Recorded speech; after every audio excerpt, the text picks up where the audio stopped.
Chick, fine, chick. Chick.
Picture him hooked his wagon. All right, I've never seen an oxen hooked up to a wagon or like this. I've never seen any harness put on an oxen. You're about the only man I know of that ever does this, isn't it? Well, that's where we got something maybe could work better with him that way. Huh? It works better than the yoke? Yeah, the way. Hay rake. Get it! Get it! Get it! Pick that over. Pick up black up. Where you can pick that paper. Gee! Gee!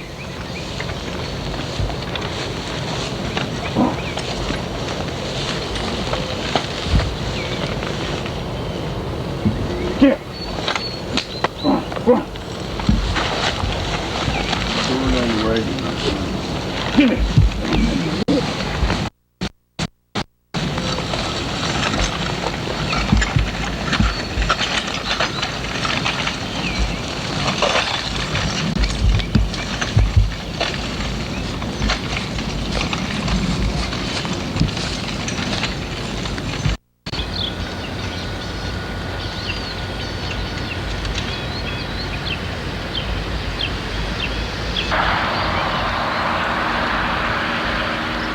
Big slider makes it a little bit better about working.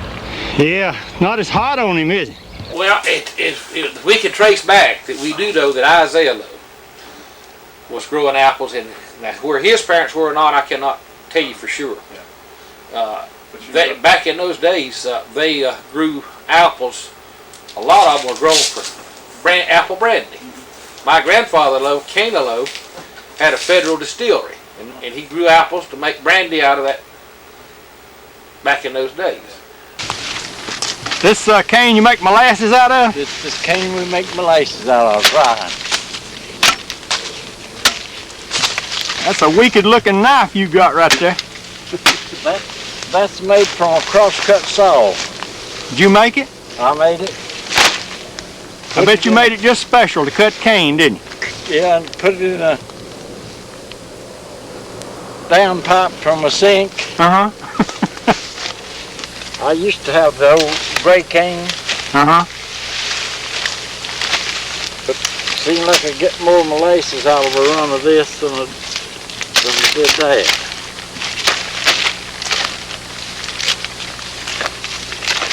The reason I was asking that, I remember my grandpa making molasses back in the 30s, and I was a little fella and hung around that molasses mill, and they had a special cane that everybody liked back then. They called it Silver Drip. But I have an idea with modern times coming along and changing and working their way up in cane to make it produce better, they've come up with new names and different kinds of cane, haven't they?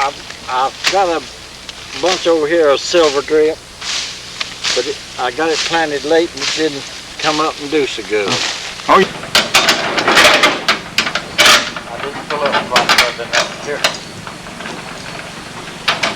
I got the chase under that down there.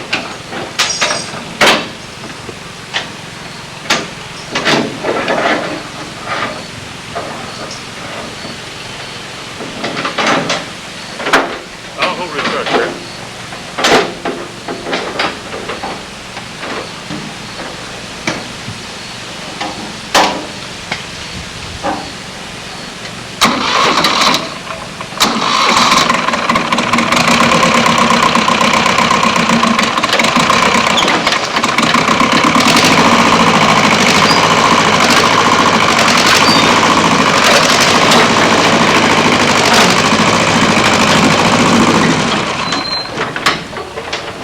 What do you got around the edge of your vat there? Dirt or sand? Ashes. Ashes. Got out from the furnace. Huh? Instead of putting daub in, you just put the ashes and that keeps the smoke in there, don't it? Yeah. If you can have it spring good, you get all that stuff down in there. Uh-huh.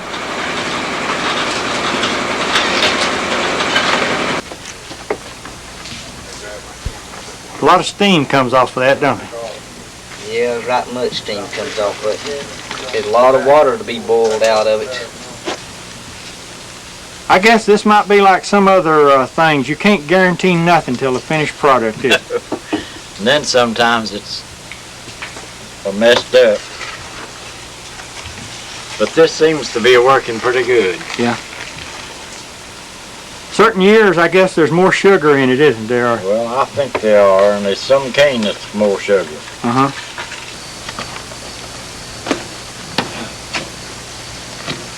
Daddy, you might have to take us a jar these times. They ain't gonna be cool enough to take home now. That young man likes them lasses, don't he? Yeah. You see how much foam's in it? Hang on right there just a second. Let me come in close on this. Boy, it's about all foaming. Yeah. Yeah, but it'll be about that full of molasses. Okay. There you go. We're looking at an old-timey sawmill. These fellows are sawing small logs comparable to what it used to be years and years ago. The mill is powered by a diesel engine. Used to, they were powered by steam engines. The fellow there in the dead center pulling the lever is called the sawyer. He's the man that's supposed to have the ability to look at a log and analyze it and be able to tell what he's going to make out of it. In other words, get as much lumber out of it as he possibly can. The fellow right behind him is called the log turner. He's responsible for keeping the logs rolled down, ready, and also to assist the sawyer in turning the log and preparing it to be sawed.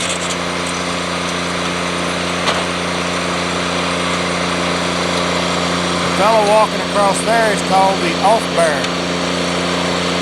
When the log goes through and a slab comes off of it, he disposes of it upon the slab pile or upon a truck.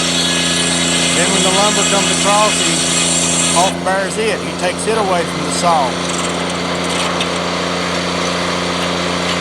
All this work is considered fairly dangerous.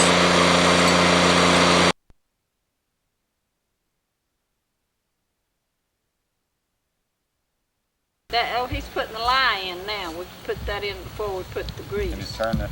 Well, that's all right. Let him get some too. I'm going to be filming solid, so don't worry about me, but I'd appreciate if you'd explain as he does it. Well, we put the lye in first, and that's what Jeff's putting in now. And after we put it in, we pour our grease in, and then we just keep it cooking until it gets thick enough. That's all it takes is lye and water. See, I told you how to be careful, it shoots out sometimes. If you make this on the new of the moon, it don't take near as long. On the moon's not new. How's the moon now? Well, it's on the first quarter now, it's not new. It was new last week. So last week it would have taken half the time. Yeah. Lovely. I know that sounds, a lot of people don't believe in old things like that, but I believe in everything my mother told me. Don't expect neatness with this. I handle it just any way I can to keep from getting burnt. And things like this don't straight too hard, baby. But things like this don't cost you nothing, like paying $2 or $3 for a box of potatoes. What do you get? Get it. That'll make how many cakes of soap? Lord, that'll make all them cartons down there, 7 cartons, and each carton makes 10 cakes. That's 70 cakes. Well, that's a pretty good day to work. I Not bad. Maybe they get something a bit too expensive, you know, what you want. But you can fill them with these with just one in it. Now these, some of them buy them once in a while, they set them back to look at. And do most times they put one roll and don't take as much. See that extra back there is to make and put her back. You know, the building. A double muzzle trap is longer overall than a single muzzle. Yeah, of course you can build it out of the same long ribs you want to, but it'll just take more to cover it. And you won't have as many there. Now as you notice that there, now you just keep it going. See there? And it's just over one or the other. See, there's where I started.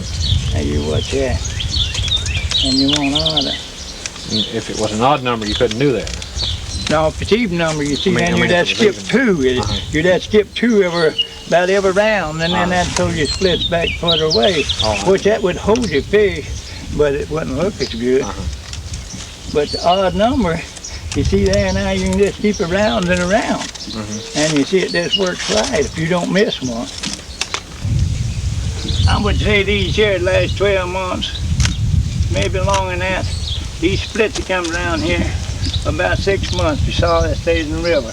They'll go to giving out. And some of them, you know, in little places like these back here, you got to run a little thinner split. Material that you're getting right here now, is that milk that is ready to churn. what did you do to get it ready to churn? You put it in a jar or some kind of container and let it set till it gets to a certain stage, what they call clabbered. I use my fingers to do this because I can get along better with my fingers, and we have to have our fingers in the butter anyway. So it might look nasty to some people.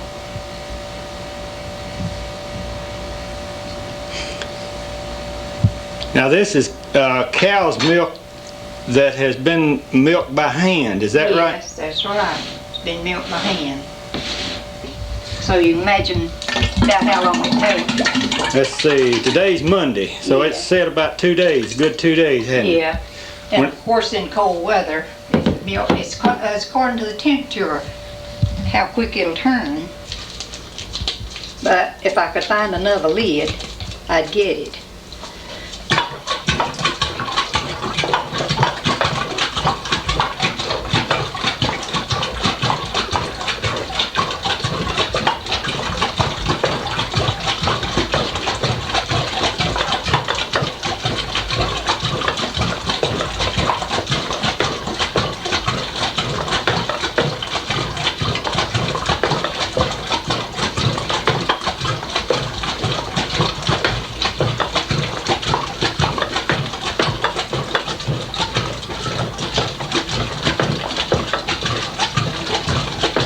A lot of times when I'm churning, I'll count my licks, you know, to pace off the time with it. I'll turn so many licks and then rest and turn it. But About how many licks does it take to get your arm tired? well, sometimes I can turn about 600. 600? Yeah, most time I'll count to 300. I can't print this butter until it stays in the refrigerator a while, because it's just too soft. Well, you're going to take it out. Yeah, I'll take it out and put it in the refrigerator, and then when it gets cold enough to handle it good, while we print it. About how long will that be? Will that be this afternoon? Probably, yeah.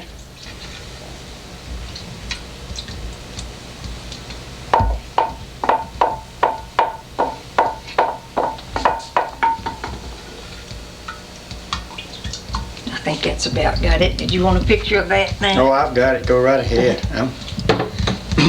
Now you'll run water in that. Yeah, I'll drain this off and then run more clear water in it. See, that works that buttermilk out of it. If you leave that buttermilk in there, it's liable to cause the butter to, you know, if it stays, You get keep strong it for or a few days, yeah, it'll get a sour taste.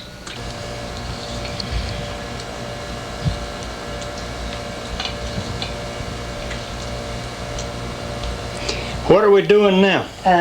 Putting the butter in the mold or in the printer or whatever you call it, whatever you want to call it, putting it in it. All right, is this a half a pound printer or is Yes, it's a half a pound. And I level mine off because Buell, he liked his butter to be level on the bottom so it wouldn't rock when he went to cut the butter. Can you see for that bowl? Yeah, I think we can right Get here. over here a little further.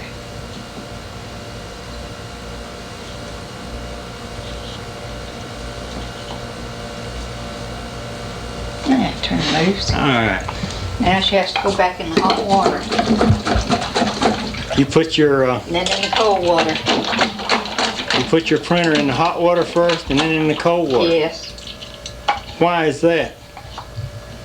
It's to, if there's any butter hanging in there, you can get it off, you know, where you put it in the hot water. Uh-huh.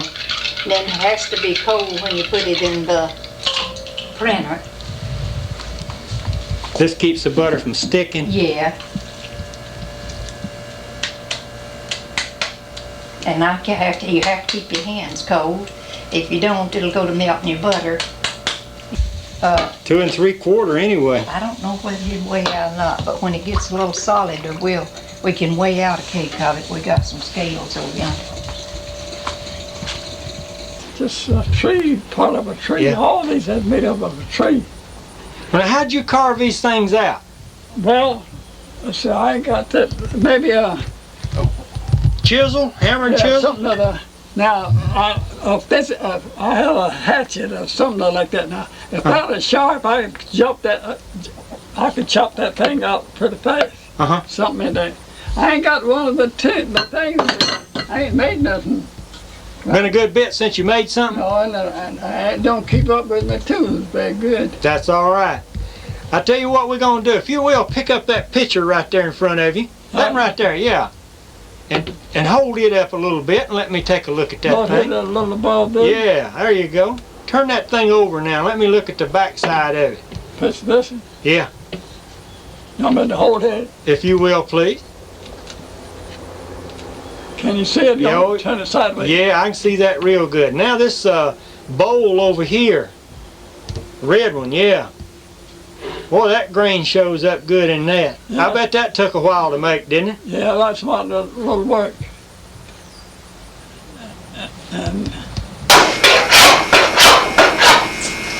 Well, today I'm going to demonstrate making chair parts, basically rungs, backs, and posts, using tools and techniques of the 1860s to 1890s.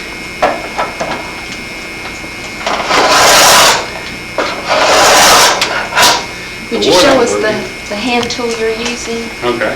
The tool I'm using right now is called a draw knife.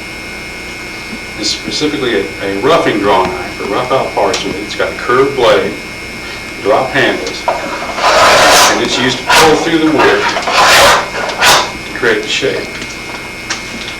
The bench I'm sitting on is called a shaving horse. It was originally developed in the 1300s in Europe by coopers. Coopers used it to make barrel parts, buckets, things of that nature. And it was picked up by the woodworking trades, other woodworking trades, and developed into what you see now.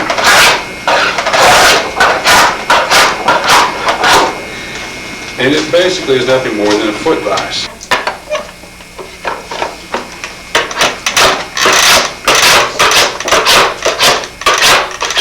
There's a lady from over in Burnsville. I'll give her a bag of shavings every time I see her.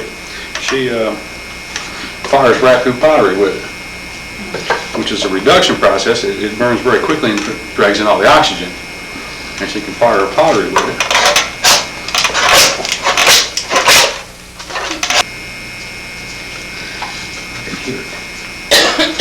Smells so good. Wood, All right.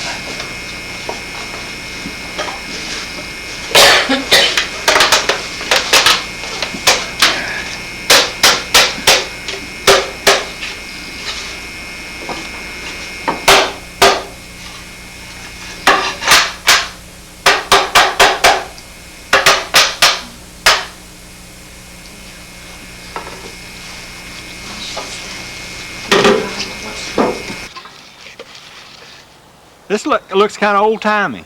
It is old-timey. I've not heard of any being made in a good long time. How'd you learn to do this? From my mother. She used to make it all the time. Well, you get some good corn, white corn. What, like that ear of corn Like laying this right there? corn right here. And you shell it off the cob.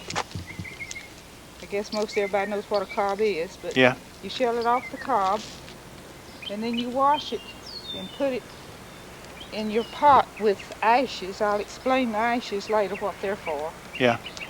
And boil it until these husks comes loose. Uh-huh. And whenever you get the husk off, then we'll go to that as we go farther on down the line. Oh, okay. Okay. You've already shelled off a whole lot right there, hadn't you? Yes, I have to have it ready. Yeah. But this is what they grow in the field. Of course, you know what the shucking is. But we get the husk off of it, getting ready to make some honey.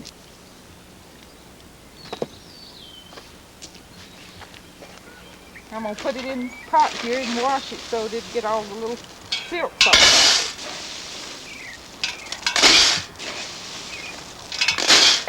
Uh-huh. Regular old ashes come out of fireplace where there's been hard wood Yeah. burned, and the lye is in the ashes. Uh-huh. So I put the ashes in the sack, and we'll put it over in the water before we put the corn in.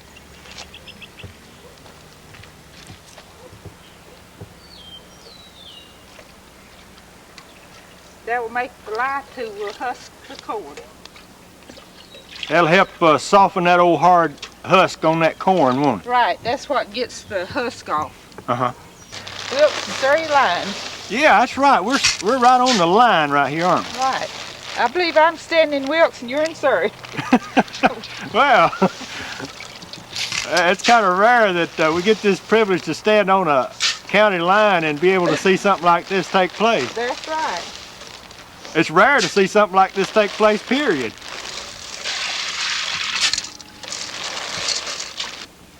Yeah.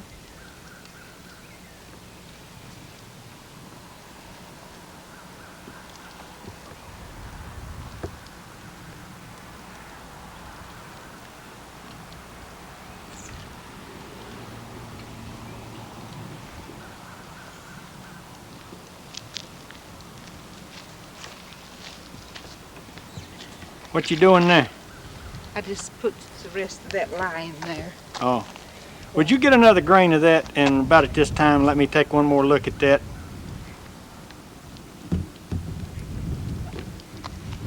That's good, right in there now. Come in on that thing. You see how that is turning loose? Mm-hmm. It's just about ready. When it gets where that little thing will turn loose, we'll go and take it out of the lye. Ain't no way you're gonna stand around all day and not get part of it. I done been here since daylight. Have you? No, I've been here since about 8 o'clock. Just about 15 minutes late, I believe. Yeah, about a quarter late when I got here. Oh well, I'd got up. I'd had breakfast at that time, but I went out. When are you gonna run this? That's one way of getting rid of it, dude. Yeah. Not getting all That water sure ain't as muddy this time, is it? No, well, there's a lot of difference in this now, isn't there? Guarantee. Look at that, how pretty it is. Beautiful. The lye comes out of the ashes. I wished I could put the smell on here. Yeah. I'm serious. It has a distinct odor, don't it? Oh, it does. I love to smell it.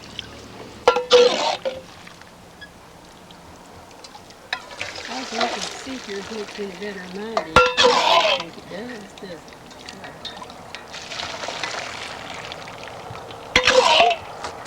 Boy, this is going to bring back a lot of memories to some old people if they get to see it. You know that? That's right. There'll be a To lot make of, them order a mess of hominies to bed. that's what I want to say. You can hear them say it. Oh, I wish I had a mess of that.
Right on them with. Yeah.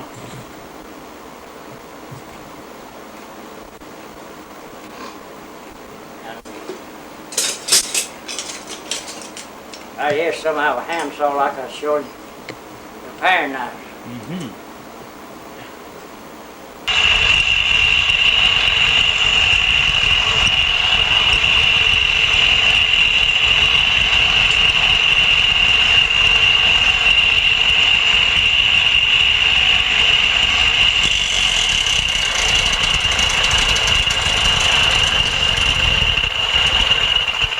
Bob, we'll put a hole in the old boy.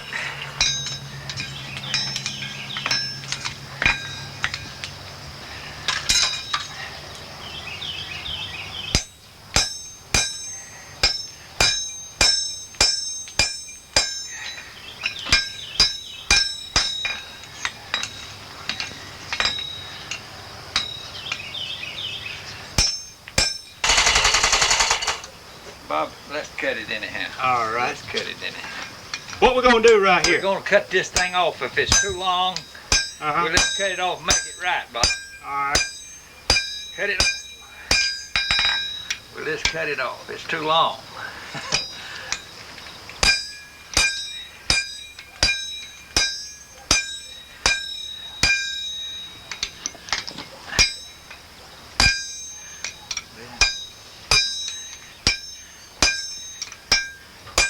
Needs to be a little hotter, don't it? Yeah, it does, Bob, but we'll get it. About All it. right. Just hold. Just show me that right there. You don't have to go on any further. That's how you cut a shoe Cut off. a shoe off if it's too long, Bob. A foot, isn't it? Yeah, this is. Yeah. Yeah. All right, and then you turn It's it over got and there. corks on it, yeah. Some That's of them what- have steel toes, but I didn't want that. It's Yeah. And you said corks. This is the cork. Oh, okay, okay. Now, most people know a cork is something like goes in a bottle, but Well, yeah, but this is a cork on a horse's shoe. That's the only way and they call it the steel toe. They put a piece up here, and the cork on it makes it so you can stand up and hold like a heel on your shoe, but they call it the cork.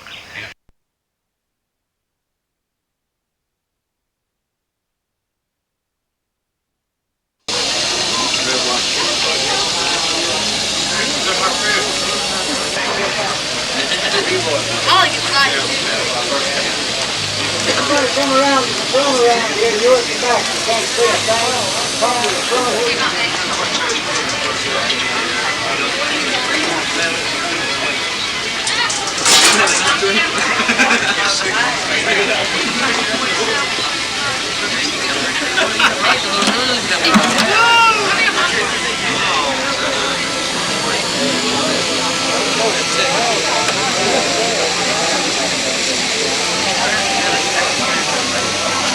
All right, go right here.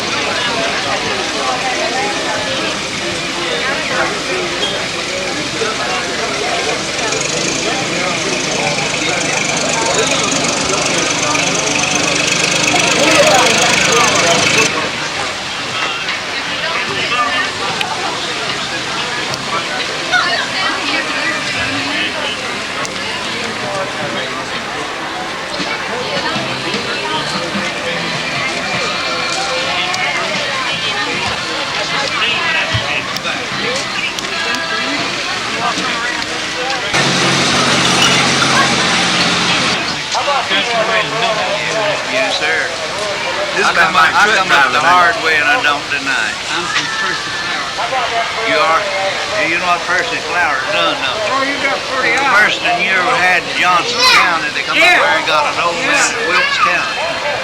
Go down there and set one up in Percy Flower just like it. did you ever have any of the old boys to kind of come back at you with guns, or did they never did fire? I back? had That's Hollywood, I guess, isn't it? I had one woman to shoot at me one time. We were up on Elk Creek and got a big steel behind her house up there. After we blew the steel up, this other officer and I came on back down, got in the car. And we'd already located, but they knew we were there, you know. They put up these little traps around the steel, you know. Sometimes they'll wad a $20 bill up, or a $10 bill. Lay it on the ground there. See if anybody comes in there and picks it up. They lay little sticks around the boxes, you know. Yeah. So I told her, I said, you tell your husband to come in. No, I asked her, I said, where is your husband? She says, he's over in Tenori. Lenore, you know? Yeah. I said, you tell him to come in now. We got a warrant, we're gonna get a warrant for him, come commissioners. Says he ain't going nowhere, and says you ain't either. I told this other officer, I said, let's go. He said, what for? I said, come on, let's go. And we got in the truck, pulling off. And she stuck a shotgun out along that rifle there. So, hit the truck, but it didn't do it. Just, I believe it was a bird shot or something. Yeah. So I stopped and told this other officer to get out and see what she's doing. And he got out and jumped back in and said, my God, she's reloading. So we left. What was the youngest person you ever collared to steal? 10-year-old. 10-year-old. You was telling me a while ago, you know, you caught this 80-some-year-old man. 10-year-old boy. 10-year-old boy. What was he doing? Working? He carrying in the dinner to him. That's working, I guess. Yeah. He had my shape, didn't it? He told me, didn't it? Talk about that flushing now. That for the benefit of some young person that might hear this later on in years, kind of go into a little bit of what you would do. For instance, you was going into a still and what you call do? it flushing. What you do, you put your men, you figure out about where they're going to run, you know. Now, by that you mean like the easiest trail they can get out of? Yeah, easiest trail what they had, you know. Yeah. And you slip around after you get your man placed and said, now I'm going to rate this thing 15 minutes. Yeah. If I can get him in place right, Yeah. See, some of them may go up on the hill, get some cans, may go back. And when they get right, you run in there and holler, "Fed lobsters." And I got they gone.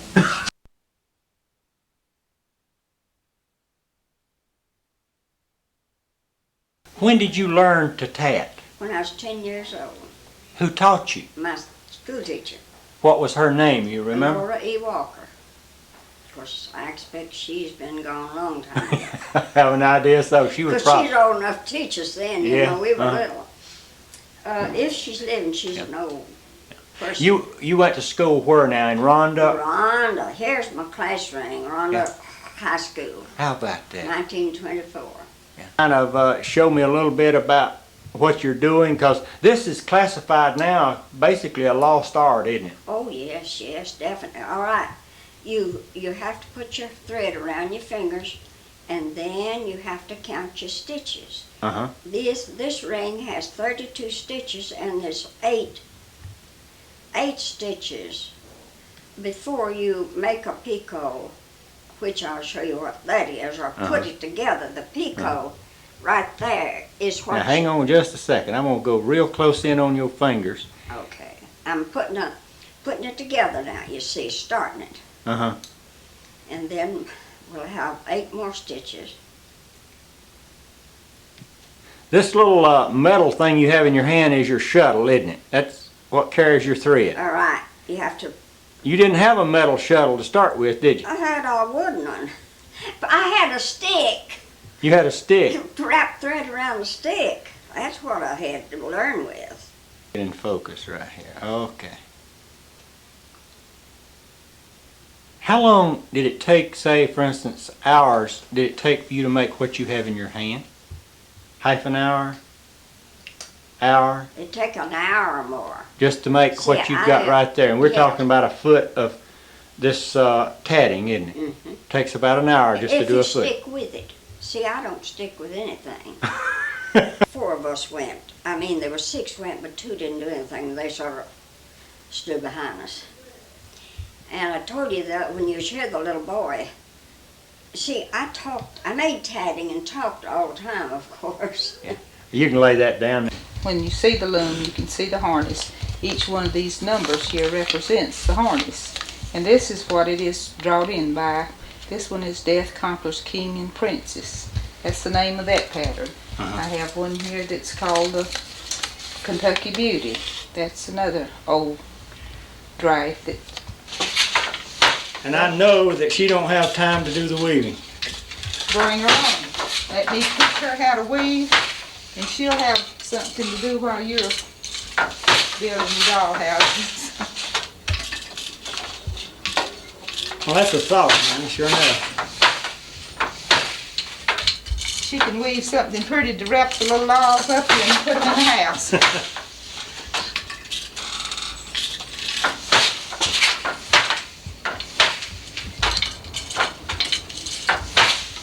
Let's go back to when you were a little girl. Where did you go to school the first time? Pleasant Ridge. How many rooms did it have? One room. One room. One teacher. One teacher. How many grades? 7. Did you walk to school? Right. No other way to go, only to walk. Back then, like it is, there were definitely no school buses and very few cars, were there? That's right.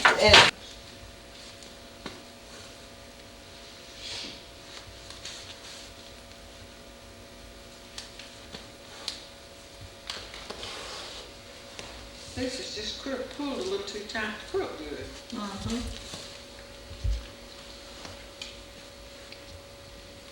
Needs a little bit of looseness to it. When we roll it, you don't have to worry about stitches on here. You can't see it. Well, I mean, that's one good thing. When we roll it, though, they always crook right after you roll them.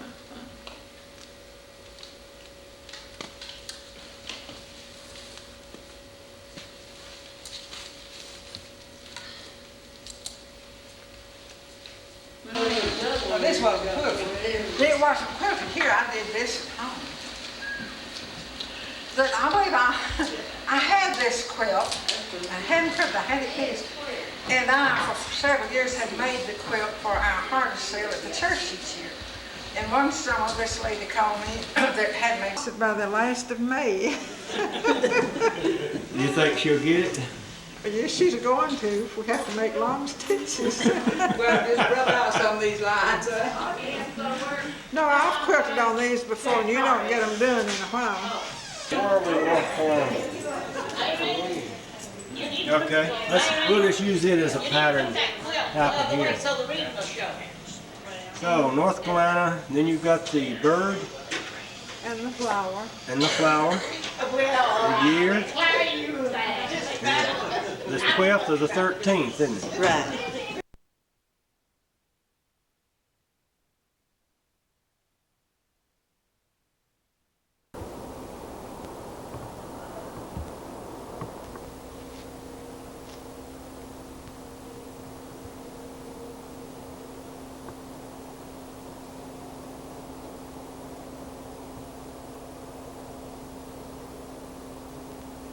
Pruitt? Cut his tail off. Cut his tail off? Yeah. Why do you do that? That tail ain't no good.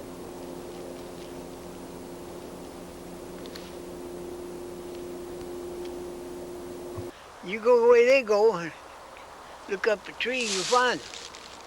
Uh-huh. You go to water. Yeah, they have to have water. Yeah. They drink a lot of water, bees do. Well, I never thought about that. Yeah. Who taught you how to do this? Did you learn by yourself? Yeah, I learned by myself. That's right. You've been living in the woods about 70 years, ain't you? Yeah, a bit of that, a little over. Yeah. You hear more in the red, I need hot salt 7 times. Right out.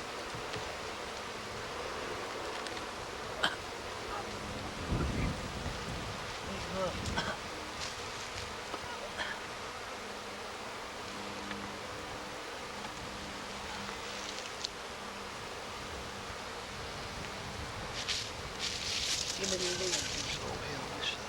Well, the lead, boy, the lead out. Oh, the lead is. They tell you on the other side. Right there at you. Lead. Lead Right there at him, wasn't it, Joe? Lead right there at you.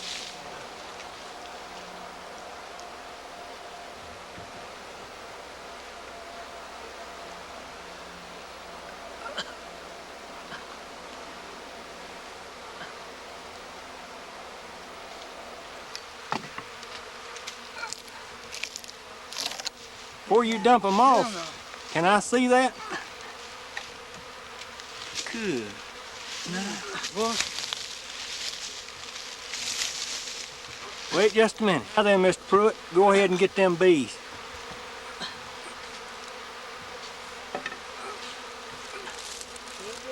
Huh? You see her?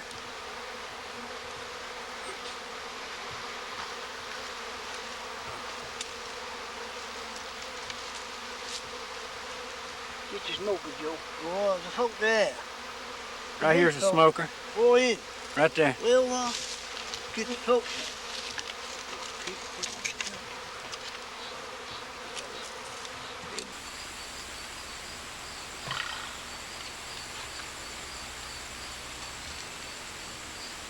Oh, yeah.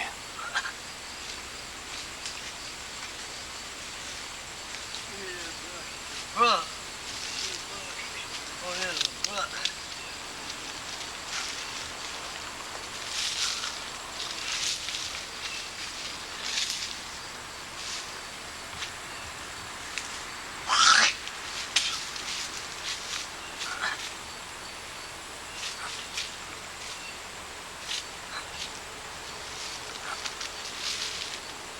What kind of honey is that gonna be?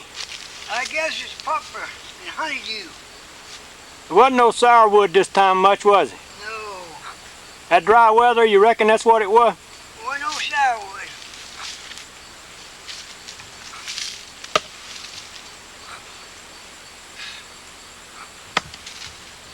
I would kill one. Kill one. Yeah. You kill one. Right, you know,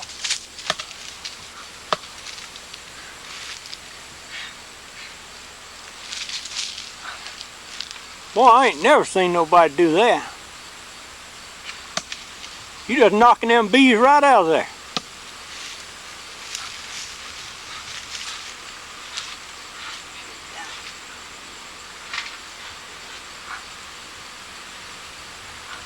Well, they getting upset down there.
Pretty smart, you know that?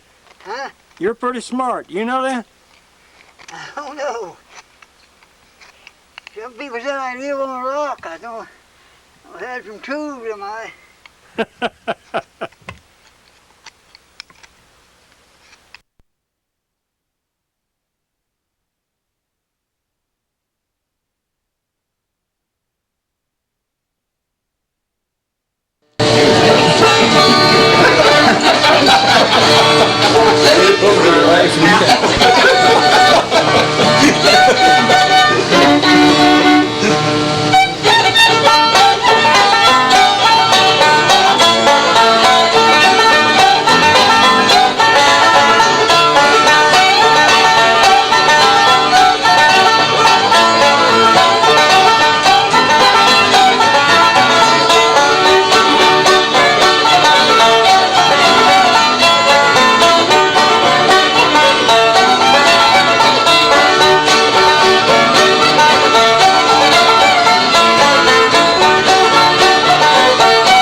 That's rickety hornpipe. In case you didn't know.